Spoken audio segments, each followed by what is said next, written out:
آج ہم قرآن مجید کی ایک بہت ہی خاص صورت سورۃ المجادلہ، اس کی ابتدائی آیات یعنی پہلی 22 آیات، ان کا ایک گہرائی میں جا کر جائزہ لیں گے۔ یہ آیات کافی منفرد ہیں اپنے مضامین میں۔ جی یقیناً، اور ان کا آغاز ہی ایک آپ کہیں بڑے ذاتی اور ایک دل کو چھو لینے والے واقعے سے ہوتا ہے۔ حضرت خولہ بنت ثعلبہ رضی اللہ عنہا کا واقعہ۔ ہاں، وہ اپنے شوہر کے زہار والے معاملے پر پہلے رسول اللہ صلی اللہ علیہ وسلم کے پاس گئیں، پھر اللہ سے فریاد کی۔ بالکل، اور اللہ نے ان کی فریاد سنی۔ سورج شروع ہی ایسے ہوتی ہے، قد سمع اللہ نے سن لی۔ یہ بتاتا ہے کہ اللہ اپنے بندوں کے کتنے قریب ہے۔ صحیح۔ تو آج ہماری کوشش یہی ہوگی کہ ان آیات میں جو مختلف آپ کہیں پرتیں ہیں ان کو کھولا جائے، جیسے زہار کا مسئلہ، اس کا حل کیا ہے، جی، پھر وہ خفیہ مشوروں کی بات، مجلس کے آداب، اور خاص طور پر ایمان کے تقاضے کیا ہیں، منافقت کیا ہے۔ اچھا موضوع ہے۔ تو آئیے ذرا اس میں گہرائی سے اترتے ہیں۔ سب سے پہلے یہی زہار والا معاملہ۔ آیت 1 میں ہی اللہ تعالیٰ نے فرما دیا کہ اس نے اس خاتون کی بات سن لی جی، جو اپنے شوہر کے بارے میں آپ صلی اللہ علیہ وسلم سے بحث بھی کر رہی تھی اور اللہ سے فریاد بھی۔ یہ تو وہیں اللہ کے سمیع و بصیر ہونے کا ثبوت مل گیا۔ جی ہاں، یہ صرف صفات کا ذکر نہیں، یہ ایک زندہ تجربہ ہے جو قرآن بیان کر رہا ہے۔ پھر آگے آیات 2 سے 4 میں اس مسئلے کی جڑ پر بات کی گئی ہے۔ یعنی زہار، شوہر کا بیوی کو ماں جیسا کہہ دینا۔ ہاں، ماں کی پشت جیسا۔ یہ جاہلیت میں طلاق کا ایک طریقہ سمجھا جاتا تھا۔ قرآن نے اسے سختی سے رد کیا، کہا کہ یہ منکرم من القول و زورا ہے، یعنی ناپسندیدہ اور جھوٹی بات۔ بالکل ایک ناپسندیدہ اور سراسر جھوٹ۔ بیویاں مائیں نہیں بن سکتی، یہ تو ایک بنیادی حقیقت ہے۔ قرآن نے اسے واضح کیا۔ اچھا، یہ تو ہوئی تشخیص، لیکن اگر کوئی یہ غلطی کر بیٹھے اور پھر اصلاح چاہے تو کیا راستہ ہے؟ کیا بس کہہ دینا کافی ہے کہ میں رجوع کرتا ہوں؟ ہے ایک حکمت ہے۔ کیسے؟ یعنی تعلق قائم کرنے سے پہلے 3 آپشنز ہیں استطاعت کے مطابق۔ پہلا، ایک غلام آزاد کرنا۔ اچھا، اگر یہ ممکن نہ ہو تو دوسرا آپشن لگاتار 2 مہینے کے روزے رکھنا، پے در پے۔ 2 مہینے لگاتار، یہ تو کافی سخت ہے۔ جی، اور اگر یہ بھی ممکن نہ ہو تو پھر تیسرا درجہ ہے کہ 60 مسکینوں کو کھانا کھلانا۔ اچھا، اس ترتیب میں کوئی خاص نقطہ نظر آتا ہے؟ غلام آزاد کرنا سب سے پہلے؟ جی، اس میں علماء حکمت بیان کرتے ہیں، یہ صرف سزا نہیں، یہ ایک طرح سے معاشرتی ذمہ داری کا احساس ہے۔ غلام آزاد کرنا اس زمانے کے لحاظ سے انسانی جان کو اہمیت دینا، ظلم کا ازالہ کرنا۔ صحیح۔ روزے جو ہیں وہ ذاتی ضبط نفس، اللہ سے تعلق کی مضبوطی، اور مسکینوں کو کھانا کھلانا وہ معاشرے کے کمزور طبقے سے ہمدردی۔ تو یہ صرف رسمیں نہیں، یہ کردار سازی کے مواقع ہیں۔ قرآن انہیں حدود اللہ کہتا ہے، اللہ کی حدیں، اور ان پر عمل کو ایمان سے جوڑا گیا ہے؟ بالکل۔ اچھا، یہ تو گھریلو معاملے میں اللہ کی حدود کی بات ہوئی۔ پھر فوراً ہی آیات 5 اور 6 میں بات ان لوگوں کی طرف چلی گئی جو اللہ اور رسول کی مخالفت کرتے ہیں۔ فرمایا کہ وہ ذلیل ہوں گے جیسے پہلے لوگ ہوئے تھے۔ یہ موضوع اچانک کیسے بدل گیا؟ دیکھیں، یہ اچانک نہیں لگتا اگر ہم بڑے تناظر میں دیکھیں۔ پہلے انفرادی سطح پر اللہ کی حد توڑی گئی، زہار۔ اب اجتماعی سطح پر اللہ اور رسول کے نظام کی مخالفت کا ذکر آ گیا۔ اچھا، یعنی یہ کنیکشن ہے۔ جی، گویا قرآن بتا رہا ہے کہ اللہ کا قانون انفرادی زندگی میں بھی اہم ہے اور اجتماعی معاملات میں اس کی مخالفت کا انجام بھی سنگین ہے۔ اور آیت 6 میں قیامت کا ذکر کہ اللہ سب کو جمع کرے گا، ان کے اعمال بتائے گا، چاہے وہ بھول گئے ہوں، یہ اسی اللہ کے کامل علم کی طرف اشارہ ہے جو پہلے سمیع بصیر سے شروع ہوا تھا۔ ہاں، کہ اللہ سب کچھ جانتا ہے، سب کچھ۔ اور اسی علم کا مضمون آیات 7 سے 10 میں نجوہ یعنی خفیہ مشوروں کے حوالے سے اور کھل کر آتا ہے۔ آیت 7 کا بیان تو بڑا ہی اثر انگیز ہے کہ کوئی 3 آدمیوں کی سرگوشی نہیں مگر وہ چوتھا ہے، 5 کی نہیں مگر وہ چھٹا ہے، جہاں بھی ہوں وہ ساتھ ہے۔ ہوا معہم اینما کانو۔ یہ تو سوچ کر ہی بندہ بالکل، یہ آیت بے وقت اطمینان بھی دیتی ہے نیک لوگوں کو اور تنبیہ بھی کرتی ہے بری نیت والوں کو۔ صحیح۔ اگلی آیت، آیت 8، اسی دوسرے پہلو کو کھولتی ہے۔ مدینہ میں منافقین تھے، کچھ یہودی گروہ تھے جو مسلمانوں کو پریشان کرنے کے لیے، ان میں آپ کہیں وسوسے ڈالنے کے لیے خفیہ مشورے کرتے تھے، سازشیں۔ اچھا۔ قرآن کہتا ہے انہیں منع کیا گیا تھا مگر باز نہیں آئے، اور کن چیزوں کی سرگوشی کرتے ہیں؟ گناہ کی، زیادتی کی اور رسول کی نافرمانی کی۔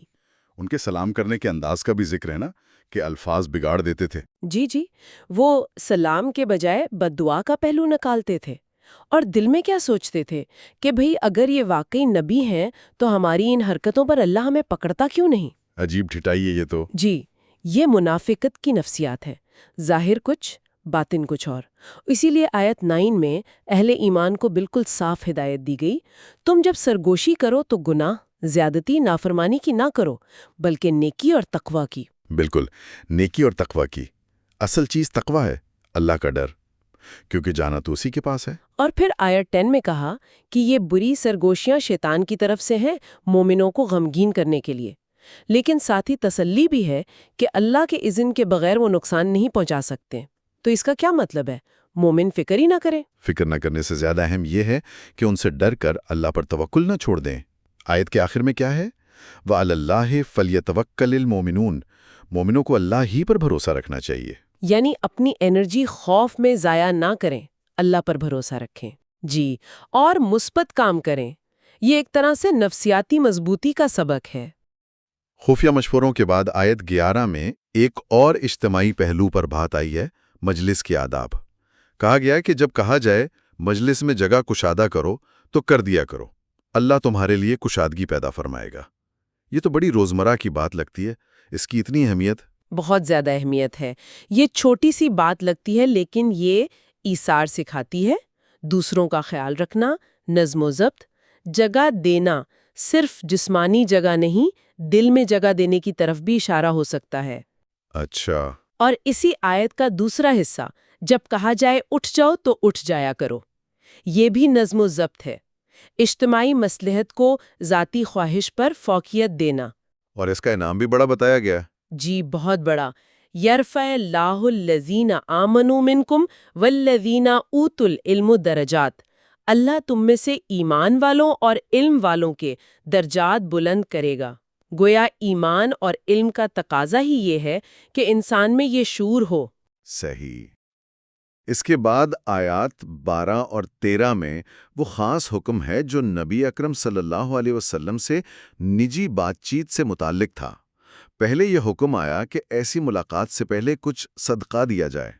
یہ حکم تھوڑا منفرد سا لگتا ہے، کیا وجہ ہو سکتی ہے اس کی؟ مفسرین اس کی کئی حکمتیں بتاتے ہیں۔ ایک تو یہ کہ لوگ غیر ضروری طور پر آپ صلی اللہ علیہ وآلہ وسلم کا وقت نہ لیں، صرف سنجیدہ اور اہم بات ہی کریں، تاکہ رش کم ہو۔ ہاں، ایک طرح سے۔ دوسرا، اس سے مال کی محبت پر دین کی اہمیت واضح ہو۔ تیسرے، غریبوں کا بھی فائدہ ہو۔ آیت نے خود کہا، خیر لکم واطہر، تمہارے لیے بہتر اور زیادہ پاکیزہ۔ لیکن پھر فوراً ہی اگلی آیت، آیت 13 میں اس میں نرمی کر دی گئی۔ پوچھا گیا کہ کیا تم ڈر گئے کہ اپنی سرگوشی سے پہلے صدقات پیش کرو؟ یہ تبدیلی کیوں؟ ایسا لگتا ہے کہ یہ حکم اگرچہ حکمت پر مبنی تھا، مگر شاید کچھ مخلص مگر غریب صحابہ کے لیے مشکل ہو گیا تھا۔ ہاں، ہو سکتا ہے، اور شاید کچھ لوگ ضروری بات کرنے سے بھی جھجکنے لگیں۔ تو اللہ تعالیٰ کی رحمت دیکھیں، فوراً وہ مشقت دور کر دی۔ فرمایا کہ اگر تم ایسا نہیں کر سکے اور اللہ نے تمہیں معاف کر دیا تو اب اصل چیزوں پر دھیان دو، نماز قائم کرو، زکوٰۃ دو، اللہ اور رسول کی اطاعت کرو، یعنی واپس بنیادی باتوں پر زور۔ جی، گویا اصل امتحان تو بنیادی فرائض اور اطاعت میں ہے۔ یہ واقعہ شریعت میں آسانی پیدا کرنے کی بھی مثال ہے۔ اب ہم آتے ہیں ان آیات کے آخری حصے کی طرف، یعنی 14 سے 22 تک۔ یہاں بنیادی طور پر دو گروہوں کا موازنہ بہت واضح ہو کر سامنے آتا ہے۔ ایک وہ جو ایمان کا دعویٰ کرتے ہیں مگر دوستیاں اللہ کے دشمنوں سے، جی، اور دوسرے وہ سچے مومن جن کی وفاداری صرف اللہ اور رسول کے لیے ہے۔ آیت 14 میں ان لوگوں کا ذکر ہے جو ایسی قوم سے دوستی کرتے ہیں جن پر اللہ کا غضب ہے۔ جی، یہ منافقین کا گروہ ہے۔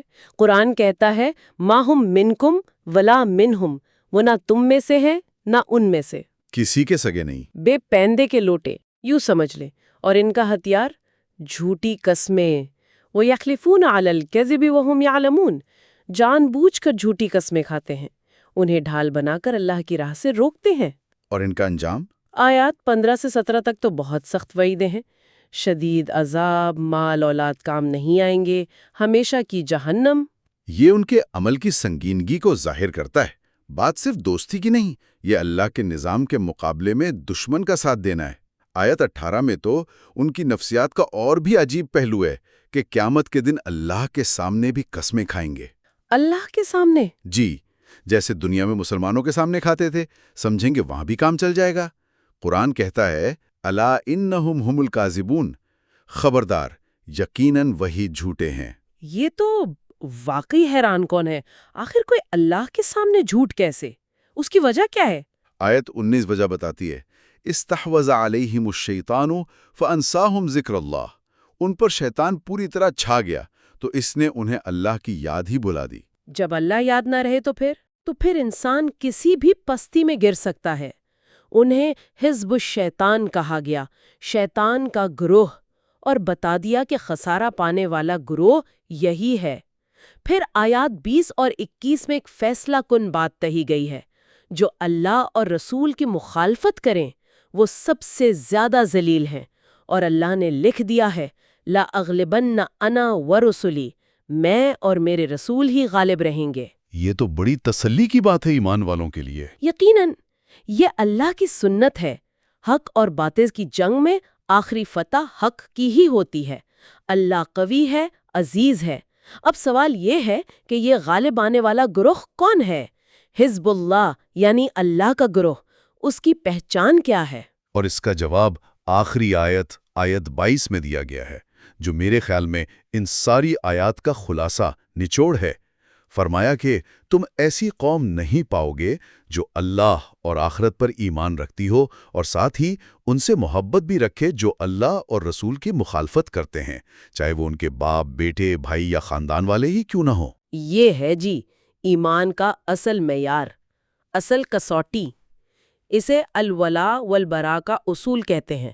دوستی، وفاداری، محبت اللہ کے لیے، اللہ والوں کے لیے، اور لا تعلقی، بیزاری ان سے جو اللہ اور رسول کے کھلے مخالف ہیں۔ اس میں یہ بات اہم ہے کہ اس کا مطلب غیر مسلموں سے بد اخلاقی نہیں ہے نا؟ نہیں، بالکل نہیں۔ حسن سلوک، رواداری، انصاف سب کے ساتھ ہے، لیکن دل کی گہری محبت، مکمل اعتماد، نظریاتی وفاداری، اس کا مرکز صرف اللہ اور اس کا دین ہوگا۔ یہ وفاداری خون کے رشتے سے بھی اوپر ہے۔ اور جو اس معیار پر پورے اتریں ان کے لیے انعام کیا ہے؟ انعام بھی پھر ویسا ہی غیر معمولی ہے۔ اللہ ان کے دلوں میں ایمان کو آپ کہیں نقش کر دیتا ہے، اپنی خاص مدد، ایک روح سے ان کی تائید کرتا ہے، انہیں ہمیشہ رہنے والی جنتوں میں داخل کرے گا۔ جی، یہ ان کے نیچے نہریں بہتی ہیں۔ جی، اور سب سے بڑا انعام رضی اللہ عنہم ورضوا عنہ، اللہ ان سے راضی، وہ اللہ سے راضی۔ سبحان اللہ۔ یہی ہے حزب اللہ، اللہ کا گروہ۔ اور آخر میں پھر وہی اعلان، الا ان حزب اللہ هم المفلحون، خبردار، یقیناً اللہ کا گروہ ہی فلاح پانے والا ہے۔ کیا زبردست اختتام ہے۔ واقعی۔ تو اگر ہم آج کی گفتگو کو سمیٹیں تو سورۃ المجادلہ کی ان ابتدائی 22 آیات میں ہم نے دیکھا کہ اللہ کیسے ایک عام عورت کی فریاد سنتا ہے، معاشرتی مسئلے کا حل دیتا ہے۔ اللہ کے علم کی وسعت کو سمجھا جو ہر جگہ ہر بات پر حاوی ہے۔ پھر ہمیں نجی گفتگو، عوامی مجلسوں کے آداب سکھائے گئے، جی، نبی کریم صلی اللہ علیہ وسلم سے بات چیت کا ایک خاص حکم، اور پھر اس میں آسانی بھی دیکھی، اور سب سے بڑھ کر ایمان کی اصل کسوٹی، اللہ اور رسول سے غیر مشروط وفاداری، جو سچے مومنوں کو منافقین سے الگ کرتی ہے۔ بالکل درست۔ اور یہیں سے ایک نقطہ آپ کہیں غور و فکر کے لیے ابھرتا ہے، جسے ہم سننے والوں کے لیے چھوڑ جاتے ہیں۔ آیت 22 کا یہ اصول کہ اللہ اور رسول سے وفاداری ہر دوسرے تعلق حتیٰ کہ خونی رشتوں پر بھی مقدم ہے۔ جی۔ آج کے دور میں جہاں معاشرتی، سیاسی، خاندانی وفاداریاں اتنی پیچیدہ ہیں، اتنے دباؤ ہیں، یہ اصول ایک مومن کو اپنی ترجیحات متعین کرنے میں اور مختلف تعلقات میں توازن قائم کرنے میں کیسے رہنمائی دے سکتا ہے، اس پر سوچنے کی ضرورت ہے۔